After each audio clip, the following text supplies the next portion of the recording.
Bienvenidos a nuestro estudio de este miércoles 11 de mayo. Estamos muy agradecidos con Dios de estudiar su palabra y de compartirla con ustedes, así que cordialmente les damos la bienvenida. Vamos a estudiar sobre el punto crucial de conocer a Dios, que es la revelación. Hay quienes no la tuvieron y hay quienes la tuvieron. El dilema para nosotros es que podemos pensar en injusticia. Bueno, porque unos sí y otros no conocen la revelación de la salvación. Y la verdad es que no hay injusticia porque todos habíamos sido destituidos de la revelación o de la gloria de Dios. Y Dios no tiene compromiso con nadie, pero si Él en su bondad quiere revelarse a algunos, es como que no le podemos decir por qué lo haces, ¿verdad? Pero incursionemos en este tema tan hermoso con una oración. Padre que estás en el cielo, Señor, nuestras mentes son tan cortas y tan pequeñas para poder entender la mente tuya que es infinita. Gracias que nos dejaste la revelación de tu palabra y solamente con tu ayuda y el poder de tu mente, el poder de tu Espíritu Santo, podemos nosotros incursionar en ella con no solo con beneplácito, sino también con eficacia. Y eso es lo que te pedimos, que nos des la enseñanza de tu palabra, en el nombre de Jesús. Amén. Muy bien, entonces vamos a comenzar con la primera diapositiva. Y esta nos dice que si nosotros estudiamos las Escrituras con una mentalidad más apegada al original, o sea, a los idiomas originales, que básicamente son el hebreo para lo que es la mayor parte de la revelación divina, que son las escrituras conocidas como Antiguo Testamento, el hebreo y el arameo, aunque el arameo es muy poco, son unos poquísimos capítulos de Daniel, del profeta Daniel, y una pequeña parte en el libro de Esdras. Luego todo el Antiguo Testamento está en hebreo y todo el Nuevo Testamento, lo que es el Evangelio, está en griego. Así que conociendo esas tres lenguas, podemos extraer un mejor entendimiento de la revelación de Dios. Si hacemos eso, algunos textos van a tener un sentido más apropiado a lo que se dijo y no a lo que nosotros creemos que se dijo después de 2000 años. Por ejemplo, Juan 14:15 dice: si me amáis, guardad mis mandamientos. Esto lo hemos analizado con detalle en estudios anteriores. Esta es una introducción que quisiera que fuera breve sobre el estudio que vamos a tener hoy. Repito la lectura: si me amáis, guardad mis mandamientos, mis vot en el idioma original, hebreo.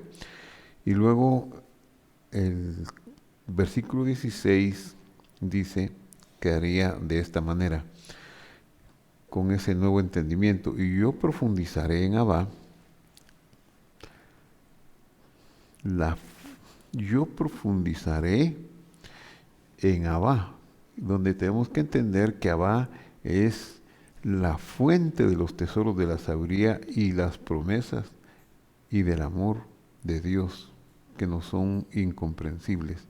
Abba no es una persona, Abba es el conjunto de promesas, de pactos, del amor entrañable, incomprensible para nosotros, que está para siempre establecido en los cielos, en el lugar sagrado, en el trono de Dios. Por eso, repito la lectura: si me amáis, guardad mis mandamientos, y yo profundizaré en esas promesas de Abba, en esa institución llamada Abba, y extraeré de ahí para ustedes otro abogado, que es el término que vamos a manejar aquí, otro abogado, no consejero. Consejero, bien consejero, no consolador, porque el entendimiento por los últimos 2000 años de este versículo es otro consolador, pero eso pone en seria dificultad la revelación de la unicidad de Dios, porque pareciera que se está hablando de otra persona. Y no es persona, sino que es una disposición que hay en el cielo para que nos ayude un mensajero en forma de abogado, como lo hemos explicado en los estudios anteriores, para que esté con vosotros para siempre. Así que la palabra consolador no es muy adecuada en este pasaje. Y aunque aparece en la mayoría de nuestras traducciones castellanas, la palabra original es paracletos. Paracletos. Y paracletos significa, primero, al trasladarse al latín, para significó ad, alguien al lado, vocatus, para auxiliar, para ayudar, que finalmente vino a convertirse en el término abogado. Entonces, lo que está diciendo el Señor es que si nosotros nos internamos en el conocimiento, en el guardar sus mandamientos, Él extraerá de las promesas de Dios una ayuda formidable, que nos sea defensor, que nos sea guiador. La palabra consolador, que es la que se usa en las traducciones normalmente, no aparece en la Biblia. Es una traducción que se ha hecho de la palabra paracletos, pero ya vimos que paracletos es abogado. Consolar es otra palabra. Nahum o Naham es la idea del consuelo en el idioma hebreo, pero no es esa la palabra que aparece aquí.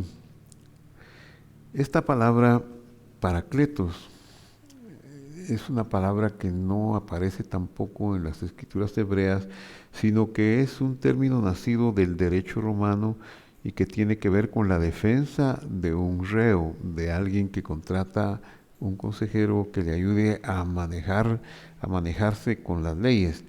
El paracletos, pues, o abogado, no existía en la mentalidad hebrea y fue adoptado posteriormente en la época del Nuevo Testamento y dio lugar a una palabra ya muy moderna, paraclit, que es como se dice abogado en el hebreo moderno. Entonces, si me amáis, guardad mis mandamientos, quiere decir que un mandamiento o misbah es un paraclit, es un abogado, es un ayudador. Pero también la Torá es otro paraclit, es un mensajero de Dios. La Torá es su palabra, el mensajero. Claro, la Torá contiene los mandamientos del Señor, pero es un paraclit. Los mandamientos son paraclit. La Torá o la Biblia del Antiguo Testamento, el Pentateuco, otro paraclit, otro ayudador. Cuando Juan en su evangelio usa el término otro abogado, no está pensando en alguien distinto, sino en alguien o en algo de la misma naturaleza. En el idioma griego hemos dicho que hay dos términos para referirse al vocablo otros. El primero es alón. Alón, esto es otro. Y es uno igual o de la misma condición. Alón, igual, de la misma condición. Sí existe otro vocablo para otros, que es heteros, pero heteros viene a significar alguien completamente distinto, no de la misma naturaleza, no como alón. Y el término alón es el que aparece aquí en Juan 14, 16, cuando dice otro alón, otro de la misma condición y no alguien distinto. Veamos de nuevo entonces Juan 14, 15 y los versículos que subsiguientes. Si me amáis, guardad mis votos. Y yo profundizaré en Abba.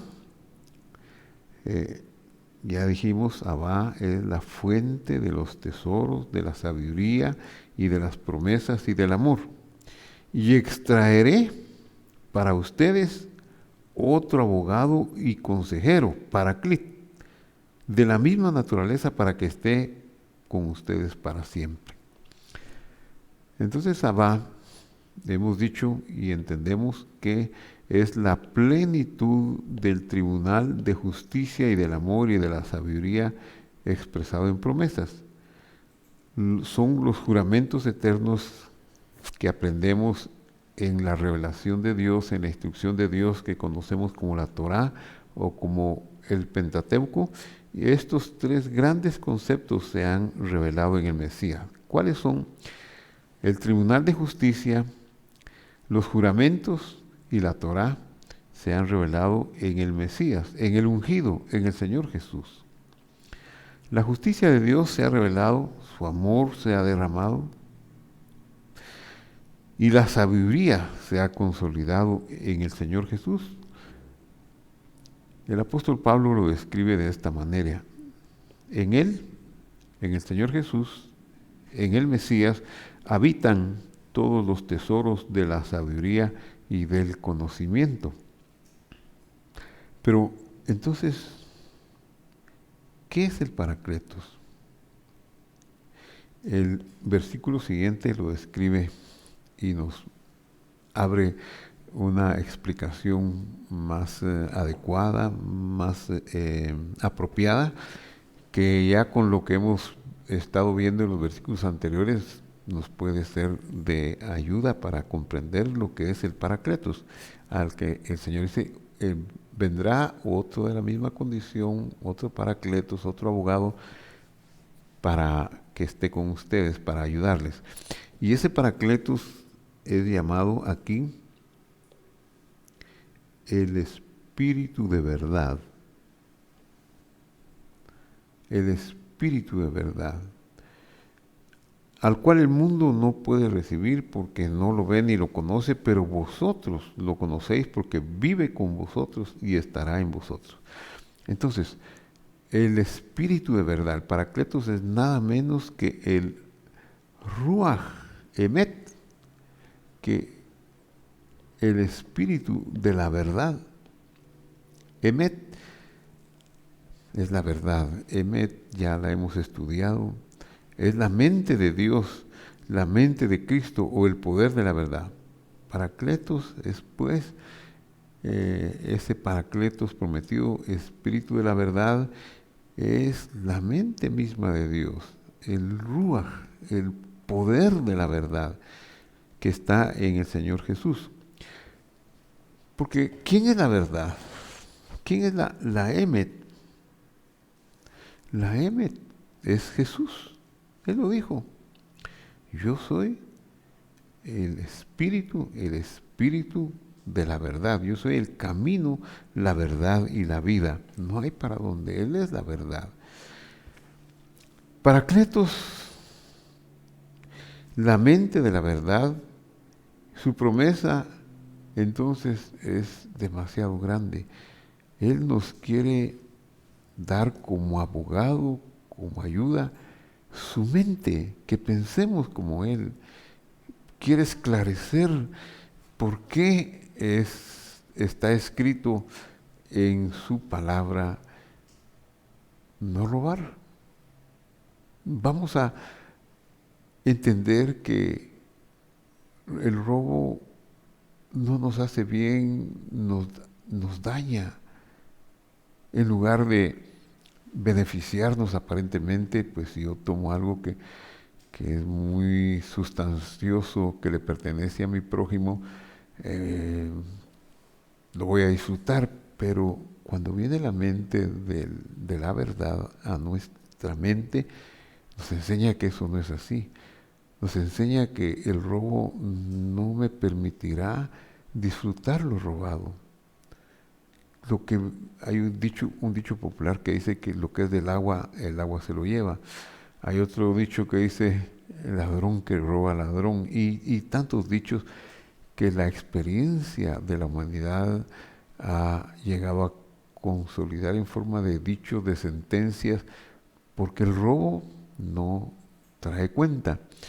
Nuestras leyes, por ejemplo, las investigaciones del lavado de dinero que se han intensificado en los últimos años, persiguen aquellos enriquecimientos sorpresivos.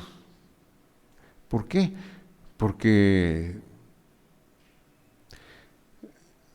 no es natural que alguien que no tiene nada de repente empiece a comprar casas, autos nuevos, hacer viajes, hacer gastos fuera de lo que es su presupuesto.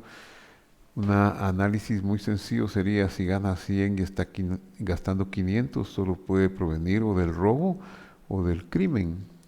Así que el robo no es un beneficio.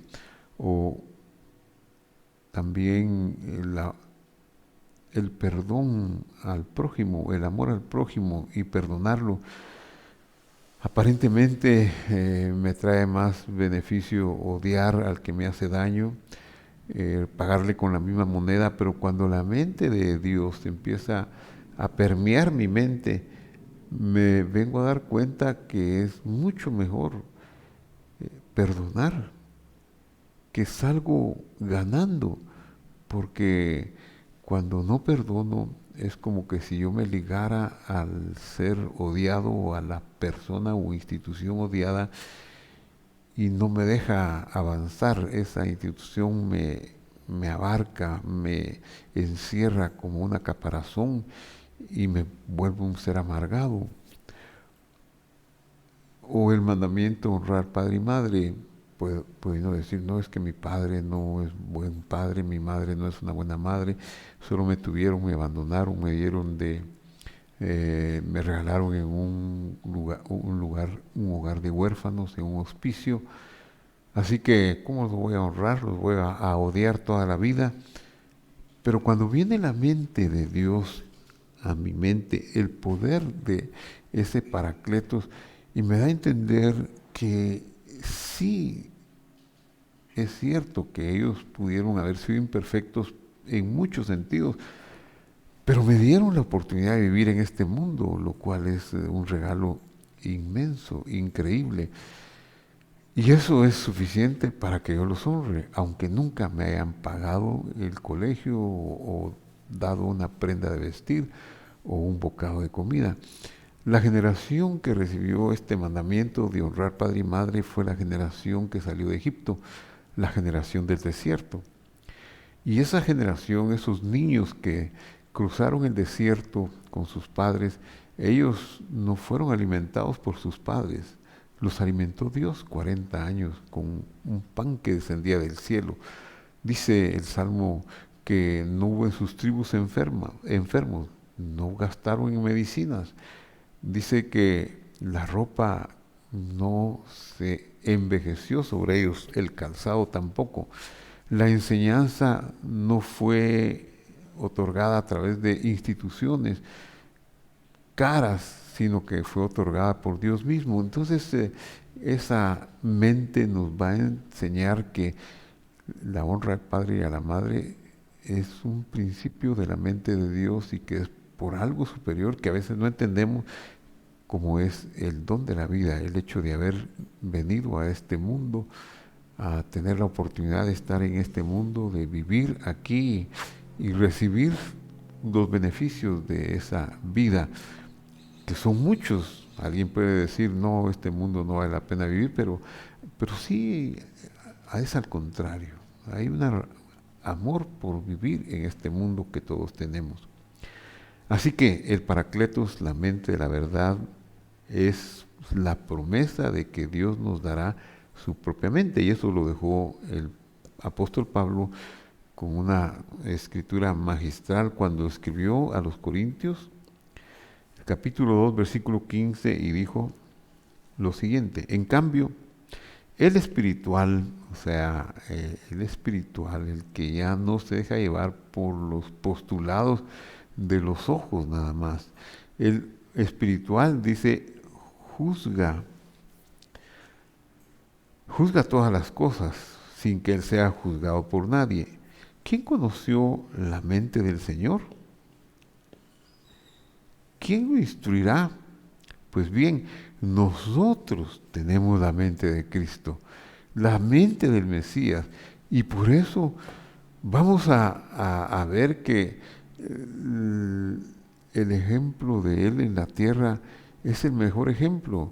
En su manifestación, en los días de su humillación, Él actuó no como con todo el poder que pudo haber actuado y destruir a sus adversarios con un solo movimiento, sino que actuó de una forma para enseñarnos cómo actuar nosotros con humildad, con sencillez, con mansedumbre y tantas. Siendo el Dios Todopoderoso, no pidió ángeles que vinieran y destruyera a sus detractores. Entonces, esa mente, ese poder, ese es el Paracletos que el Señor nos quiere dejar.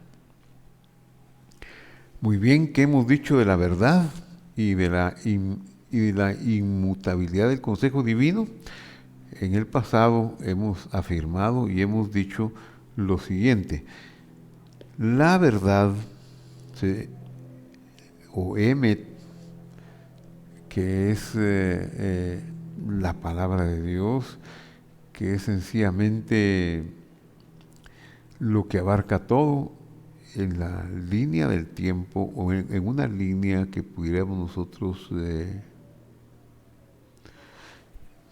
analizar las letras de la primera letra a la última letra de la palabra del alefato hebreo. Nosotros podríamos encontrar una perfecta distribución donde la primera letra de la palabra verdad está en el principio, la segunda está exactamente en medio y la última está al final. Emet. Es difícil que haya otra palabra que tenga esas cualidades. ¿Por qué? Porque la verdad lo abarca todo. La verdad es la verdad, es lo que abarca todo. Muy bien, la emuná está emparentada con la palabra verdad. La emuná nosotros la hemos llamado, la conocemos corrientemente como fe, pero la emuná es más bien un resultado de un proceso de internarnos en la instrucción de Dios, en la palabra de Dios, y eso nos hace exhibir una acción de Dios en nuestra vida. Eso es la fe, exhibir la fidelidad de Dios. Estas dos palabras, emet y emuná, sin lo cual es imposible agradar a Dios, tienen una raíz. La raíz es amán. Este es el origen de ambas palabras. Y amán, el concepto de amán es muy interesante. Amán suena como aquel adversario en el libro de Esther, pero no, ni se parece. Aquel adversario se escribe con una hei, con una mem y con una nul. Completamente son dos palabras diferentes. Suena igual. Amán, el enemigo del pueblo de Dios que lo quiso destruir, pero no, ni siquiera se parece ni tiene que ver con nuestra palabra que estamos analizando aquí, la palabra Amán. La palabra Amán viene del concepto hebreo del maestro, del encargado de criar a los niños. Es un creador, es un guiador el que les va a enseñar las primeras palabras y siempre se va a desenvolver en el concepto de la educación. Así que estas tres palabras, verdad y emuná y amán educar, están íntimamente relacionadas y solamente se pueden encontrar en un libro, en una instrucción que es la Torá, la revelación divina, el Pentateuco en su sentido estricto y en su sentido más amplio sería en todas las Sagradas Escrituras. Ahí encontramos la verdad, ahí el estudio de esta instrucción nos va a dar el poder de la fidelidad. Eso sucedió con todos los siervos de Dios, sucedió con Moisés. Moisés comenzó siendo elegido por Dios, llamado por Dios desde su mismo nacimiento, desde antes de nacer, pero él no actuó en función de ese llamamiento, sino que el llamamiento estaba ahí, actuaron otros, sus padres, para cuidarlo. Luego, maravillosamente, la intervención de la hija de Faraón para preservarle la vida y llevarlo a su palacio, a la casa del rey.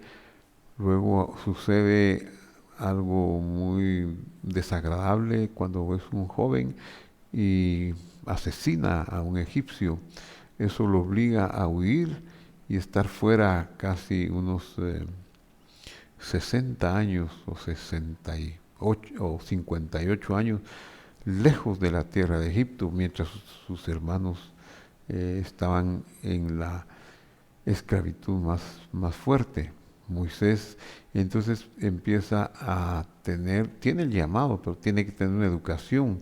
Las circunstancias lo van educando, estos años en el desierto, esos años donde pasó, hay literatura extrabíblica, tradiciones orales que hablan de algunas incursiones de Moisés en Etiopía para estar en el reino de Etiopía y ser un alto funcionario ahí, y luego concluye su peregrinaje en Madián, ya una tierra bastante cercana a Egipto.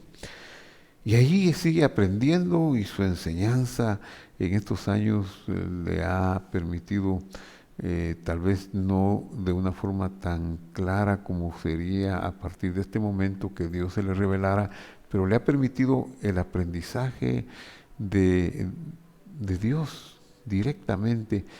Y ya con ese aprendizaje, ya con esa escuela del Amán, entonces se empieza a exhibir la fidelidad de Dios y la verdad se vuelve una constante en su boca.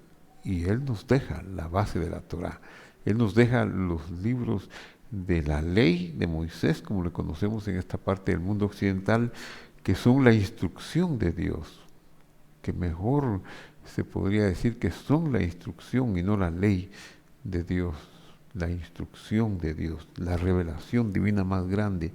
Pero todo comenzó con una educación y la educación ahora nosotros la podemos tener cuando escudriñamos la Torá o las Escrituras. La palabra de Dios, o sea, la Torá, no cambia. Es la verdad es eterna como Dios y la Torá tampoco va a cambiar porque es eterna.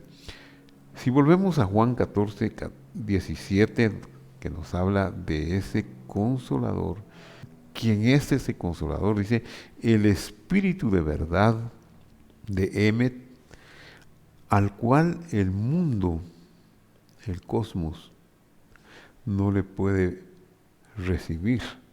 ¿Y por qué no lo puede recibir el cosmos, el mundo? Porque el mundo o el cosmos está acostumbrado a lo que ve, a lo que siente, a moverse por los sentidos, el sentido de la vista o de los oídos principalmente, y los otros sentidos. Y no puede aceptar lo que no ve, lo que no escucha, lo que no palpa. Así que ahí ya hay una gran cima que va a impedir que se vea la verdad o que se vea el Paracletos de Dios. Porque Jesús lo dijo claramente, el Espíritu de la verdad o el Espíritu de verdad que no puede ser recibido por el cosmos. Y es que las cosas de la verdad, de la Emet, solamente pueden verse con ojos espirituales. Si el Mesías no nos quita el velo, no lo podremos ver. Por eso el tema de hoy es revelación. Necesitamos la revelación de Dios para caminar, para incursionar en sus caminos, para saber quién es Jesús, quién y qué son las Escrituras, para disfrutar del mundo venidero, aún que no lo tengamos en este momento tomado de nuestra experiencia, sino que esté como una promesa hacia el futuro. Pero solamente los ojos espirituales de la revelación divina nos podrán mostrar esa esperanza bienaventurada. De lo contrario, será una carga muy pesada y continuamente nos desanimaremos porque las cosas no salen bien o porque vemos que otros que no actúan buscando el amor, la fraternidad, son muy exitosos, tienen más poder, tienen más influencia en este mundo y eso podría desanimarnos, pero si nosotros tenemos la revelación de Dios, vamos a ver que este mundo es pasajero, que todo pasa, que nuestros años son como un soplo. El tiempo se va, el día de ayer ya no vuelve, se fue. Y lo único que permanece es la verdad de Dios, la promesa de la venida de ese mundo mejor. Sí, actualmente la injusticia campea por doquier, igual que la corrupción, igual que la criminalidad, que el abuso, pero este mundo no puede ser nuestro hogar. Este mundo no es permanente para que en él nosotros querramos vivir para siempre. Vamos a vivir para siempre y la revelación dice que si morimos, un día nos levantaremos. Así que solamente cuando Dios quita el velo, lo podremos ver. Esto lo podemos ver más hermosamente descrito en el capítulo 15 de Juan, que estudiaremos en el futuro, primero Dios, donde Él le dice a sus discípulos, no me elegisteis vosotros a mí, yo os elegí. Da un poquito de pena porque no somos más, no podemos ufanarnos, yo soy elegido de Dios, Él me eligió, tú no eres elegido de Dios, a saber por qué, es que no hay mérito. Y si vemos a Jesús y estamos dispuestos no solo a vivir por Él, sino a sufrir por Él, porque ese es el punto, que muchas veces seguir el camino de Él significa pasar por momentos de incomprensión, de sufrimiento en este mundo. No significa el aplauso solamente, significa mucho de dolor también. Pero si Él nos ha abierto los ojos, no nos va a importar. El sufrimiento no va a ser lo que nos detenga. No solo se sufre, no estamos solo para sufrir, pero en los momentos de sufrimiento sabremos que eso es temporal, que eso no es permanente y que todo lo que nos suceda es para bien. Podemos decir la frase tan hermosa en hebreo que dice Gamsu letová, esto también es para bien. Hoy no lo vemos, mañana lo apreciaremos. Hoy lo sufrimos, mañana miraremos hacia atrás y todos los sufrimientos y dolores que hemos tenido serán como aguas que pasaron, no vuelven, se fueron. Entonces, la clave es que Él, yo os elegí. Y nos eligió no para yo soy más que tú. Nos eligió para que llevemos fruto, para llevar fruto. La clave en todo esto de los seguidores del Señor es el fruto. El árbol debe dar fruto según su naturaleza. Si el árbol está conectado al árbol, a la savia divina, sus frutos serán como los de él. Imperfectos, sí, por supuesto. Y algunas veces necesitará perdón, restauración, pero en general su anhelo será fructificar como su maestro. Porque eso es lo que él nos dice: yo os elegí para que vayáis y llevéis fruto. Hubo quienes contemporáneos de los discípulos a quienes él les dijo: yo los elegí a ustedes. Hubo quienes no lo vieron, no tuvieron la revelación. Veamos estas escrituras ya para terminar.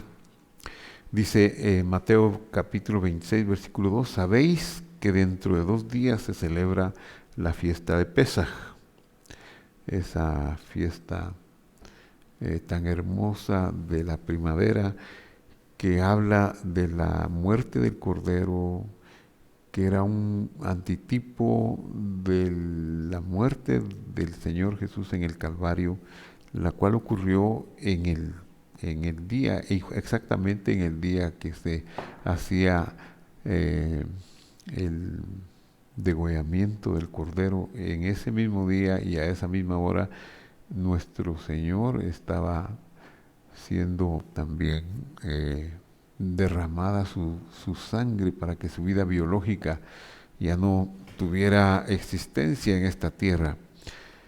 Entonces a eso se está refiriendo. Sabéis que dentro de 2 días se celebra la Pascua y el Hijo del Hombre será entregado para ser crucificado. Esto se lo está anunciando él a sus discípulos en Mateo 26:2. Y les va a pedir algo, pero les está explicando. Entonces, dice, cuando esto suceda dentro de 2 días, los principales sacerdotes, los escribas y los ancianos del pueblo, él les anuncia, les explica desde mucho antes cómo van a complotar contra él, pero ahora ya viene el relato de cómo ocurrió. Los principales sacerdotes, los escribas y los ancianos del pueblo se reunieron en el patio del sumo sacerdote llamado Caifás. ¿Y qué hicieron?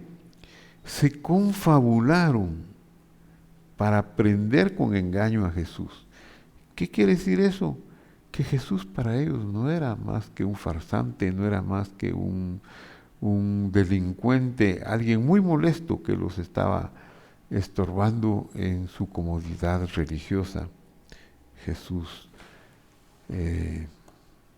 sanaba, Jesús traía la verdad a una vida, a una manifestación práctica, y ellos no lo pudieron ver. ¿Por qué Pedro lo pudo ver? Por revelación.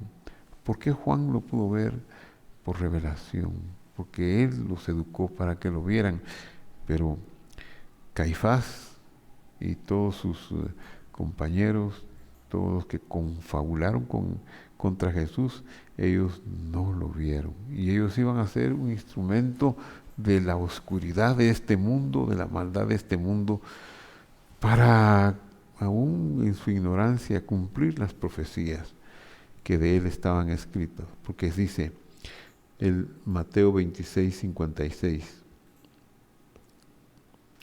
pero todo esto sucede para que se cumplan las escrituras de los profetas. Entonces todos los discípulos, dejándolo, huyeron, y los que prendieron a Jesús lo llevaron al sumo sacerdote Caifás, donde estaban reunidos los escribas y los ancianos. No lo vieron. Decretaron su muerte, lo pusieron en manos de gentiles, de los romanos, ellos lo crucificaron, pero estaban solamente, ¿qué? Estaban cumpliendo las escrituras. Dios lo había dicho, y si no es por revelación, ni siquiera hoy se va a entender esto. Hay quienes lo vieron, hay quienes pagaron para que se difundieran otras noticias, pero no pudieron creer porque Dios no se los reveló. ¿Hay injusticia en Dios por eso? De ninguna manera. No está comprometido con nadie, no le debe nada a nadie. Pero todo aquel que en Él cree debe tener una palabra en su corazón.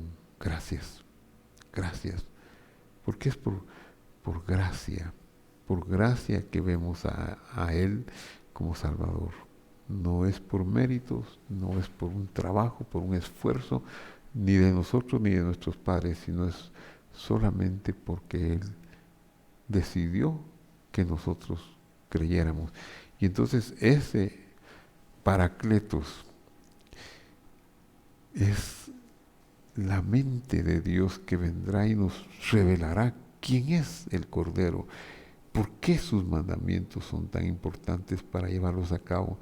Nos revelará cosas tan secretas de la sabiduría divina que marcharemos en este mundo gozándonos en las tribulaciones, dando gracias, sabiendo que esto también pasará y que esto también es para bien, pero es solo la revelación de Dios. En caso contrario, uno estará dispuesto muy fácilmente para tirar la toalla, como se dice corrientemente, para ya no seguir el camino. Querido amigo que nos ha seguido hasta este momento, vamos a terminar con una oración.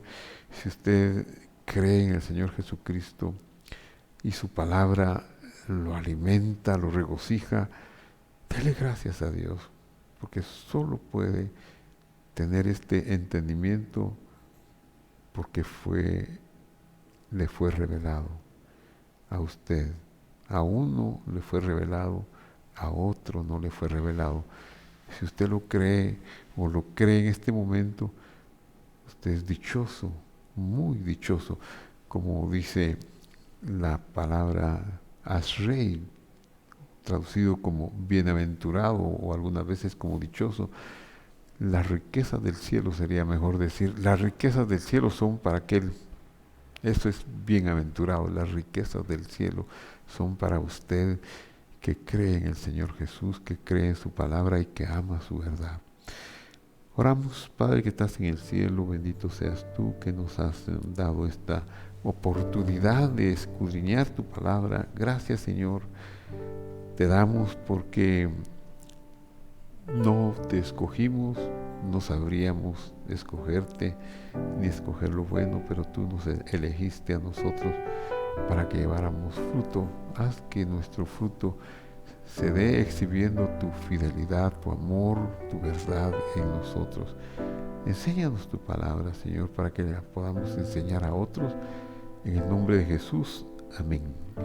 Querido amigo, le invitamos a estar con nosotros en el servicio de domingo a las 9 o en el servicio presencial a las 10 de la mañana en la Iglesia Cristiana Misión de Fe. Si no puede asistir, si vive en otro país, pues síganos en esta plataforma donde vio este estudio, en YouTube o en Facebook, y que Dios lo bendiga y hasta la próxima.